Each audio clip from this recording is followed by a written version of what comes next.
If every day of one's life, if every hour and moment of our life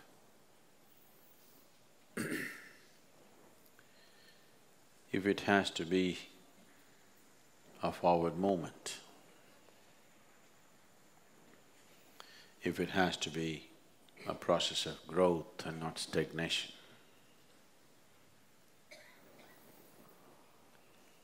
it is important that we are in constant communion with that which is the ultimate truth. In identifying ourselves with limited aspects of who we are, we are identified with many things. If you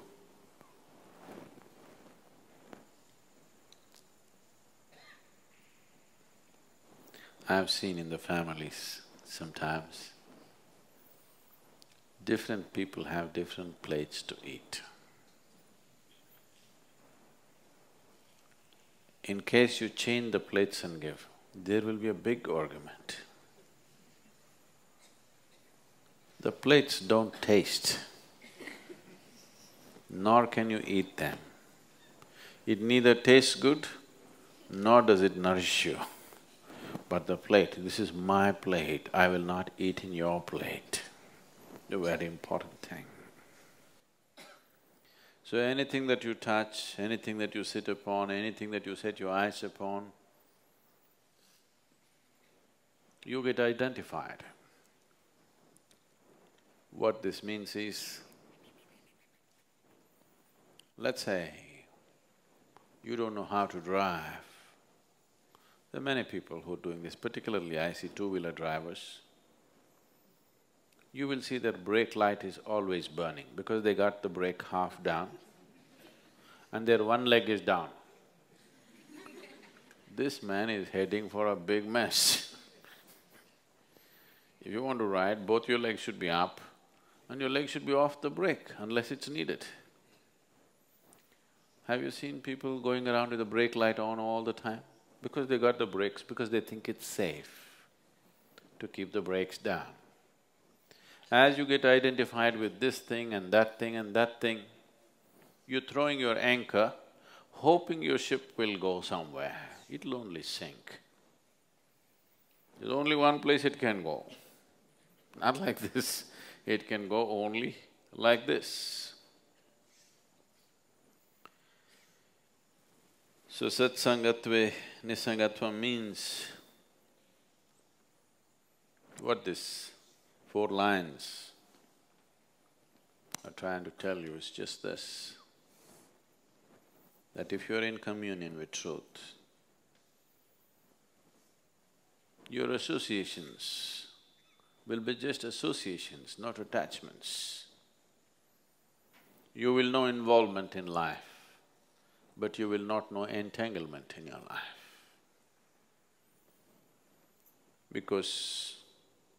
Not because it's right or wrong, with brakes on, if you try to go somewhere, you'll burn yourself up. And then you think life is a miserable thing. Yes, if you have brakes fully on and try to drive, driving is a miserable process, no question about that. So if one has to constantly be on the move, if one has to let his life fly, not crawl, if one has to evolve, if evolution is an ongoing process for you, if your idea of evolution is only to the extent that Charles Darwin endorsed it, that is, your spine got little shorter. You know, it used to be long and hanging out. Now it got little shorter, you can sit little more comfortably. You don't have to roll it up. If that is all is the idea of evolution, that's one way to live. Little better than a monkey, but much more troublesome than a monkey, much more destructive than a monkey. If that is the idea of evolution, it's fine. But if your intention is to evolve as an ongoing process, every day, every hour, every moment, if you want to evolve, the brakes should go off. Only then it'll roll. If you're driving a car or whatever, you don't have to keep the throttle on all the time. If you have it on for some time and then leave it, depending upon the kind of terrain you're doing, it'll keep rolling. As long as you don't touch the brakes, it keeps rolling. Life is like that too. Spiritual process is like that too. Sadhana is like that too. You just press it and leave it, it keeps running, unless you're braking all the time. Whatever you see, you're getting attached to it. Whatever you see, you're getting identified with it. If you identify yourself with anything, that is not you. Obviously, you're not moving from untruth to truth, you're moving from truth to untruth, from reality to hallucinatory process. In this, one will not evolve, one will just entangle, because in this, you will not know the nature of your existence. In this, you will not touch anything that is real. The psychological drama will rise in such a big way, it will raise so much dust in your head that you can't see what is in front of you. If a dust storm comes up here, if… now they've grown grass and this is not possible. Suppose a dust storm came, you're sitting here, the Analinga is here, but you cannot see because there is a screen. This is what is happening because you're constantly raising the muck, because you're identifying yourself with things that you're not. The moment you're identified with something that you're not, you're moving not from untruth to truth, but from truth to untruth.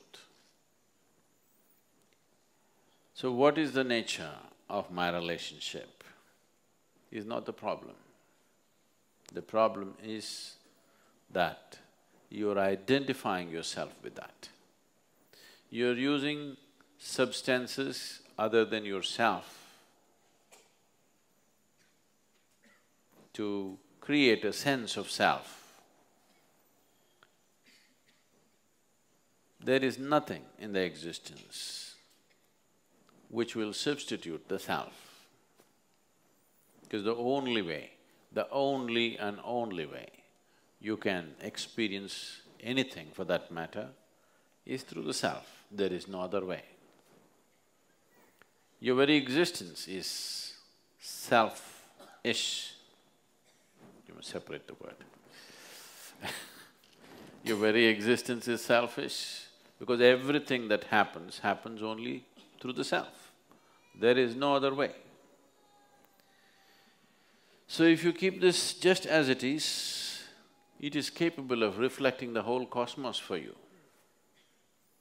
If you muck it up, it doesn't even show you what's right in front of you.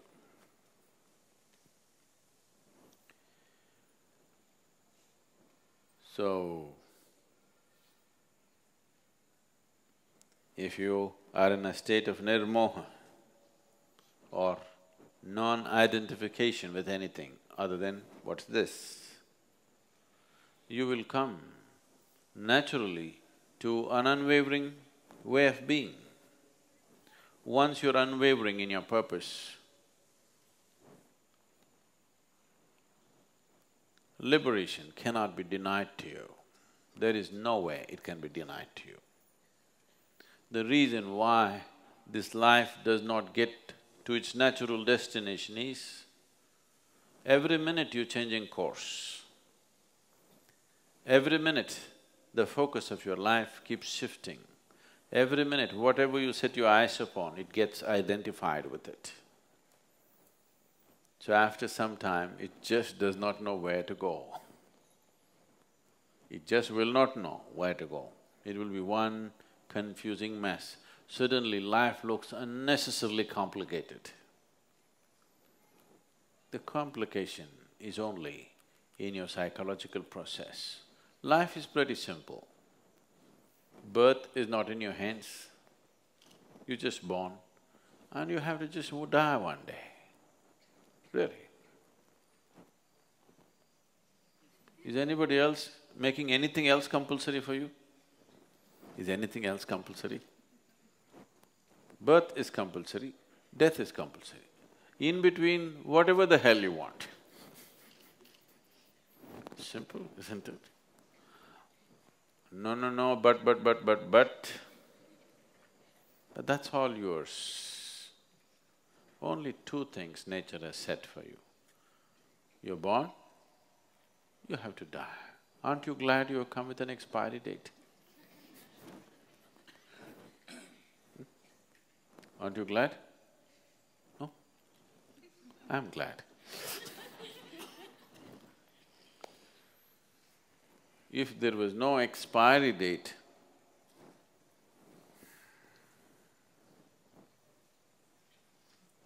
could we make you meditate for a moment? Suppose you were immortal oh my God, could I tell you anything? Only because there's an expiry date and the time ticking, whether you live or you don't live, whether you do something or you don't do something, it just keeps going. Because it doesn't wait for you. If you could halt it, you wouldn't meditate, please say this. You wouldn't do anything. Because you cannot halt it, just going. By the moment, it's getting closer. You think you're going to get married? I'm telling you, that may happen on the way, but you're going to die, that's for sure. Yes.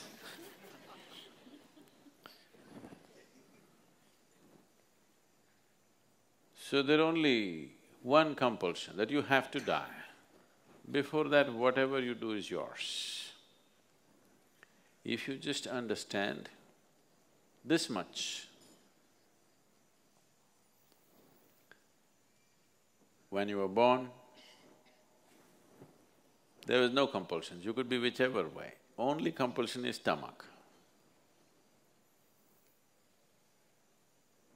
Once stomach is full, there's only other compulsion, that you have to die one day.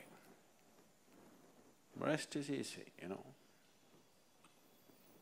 You can complicate it if you want, but it's actually very easy, you can do whatever you want. Such a simple process, your mind complicates it like crazy, insanely crazy. It makes it so complicated. Waking up in the morning is such a complex process. Going through the day is an unbelievably complex process. Everything, just everything has become so complex. If you had to conduct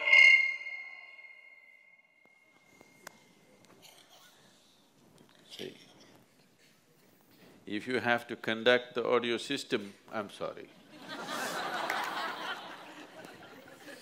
If you had to conduct your breath, if you had to conduct the rhythm of your heart, if you had to conduct the circulation of blood, if you had to conduct the cellular process, if you had to conduct the chemistry of your system, oh…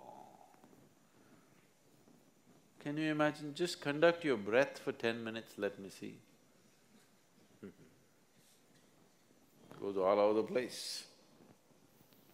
If only if you had to conduct the life process, I don't know what would have happened to you.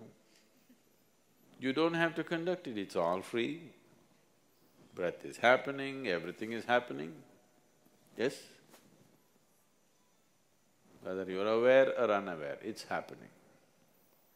Whether you care about it or you don't care about it, it's happening. So this is all. Life just happens. You just have to die. And that also happens, you don't have to do it. Just allowing everything to happen to you gracefully, that is all. Allowing life to happen gracefully, and when death comes, allowing death to happen gracefully, that's all. If I have to access you 24/7, how do I do that? Oh, I am on 24/7, so no.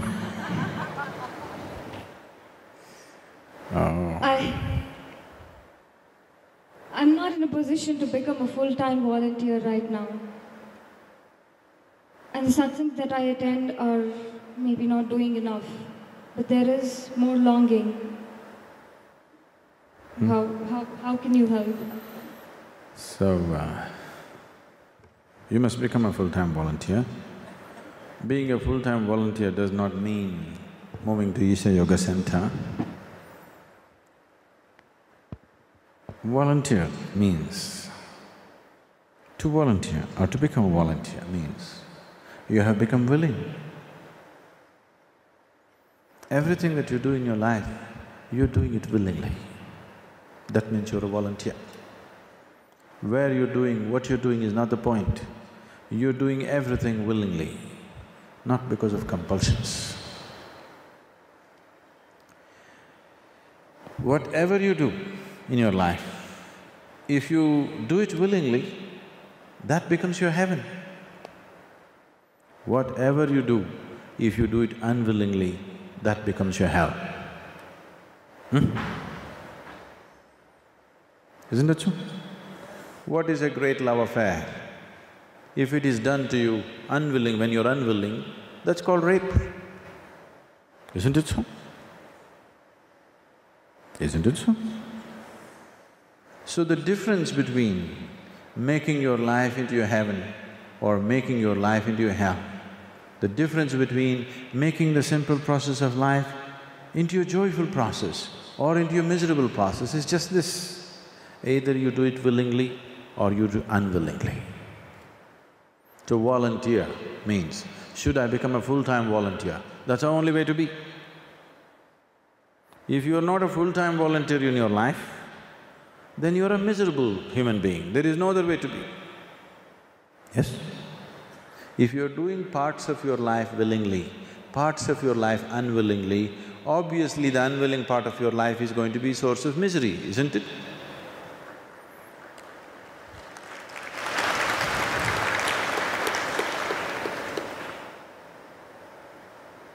Sunday is joy, Monday to Saturday is misery. For the men, for the housewives, Monday to Saturday is joy, Sunday is misery. Anything that you do unwillingly becomes misery, isn't it? So your life, every aspect of your life, every breath, every step, every word that you utter, everything that you do, should it happen willingly or unwillingly? That means you're a full-time volunteer.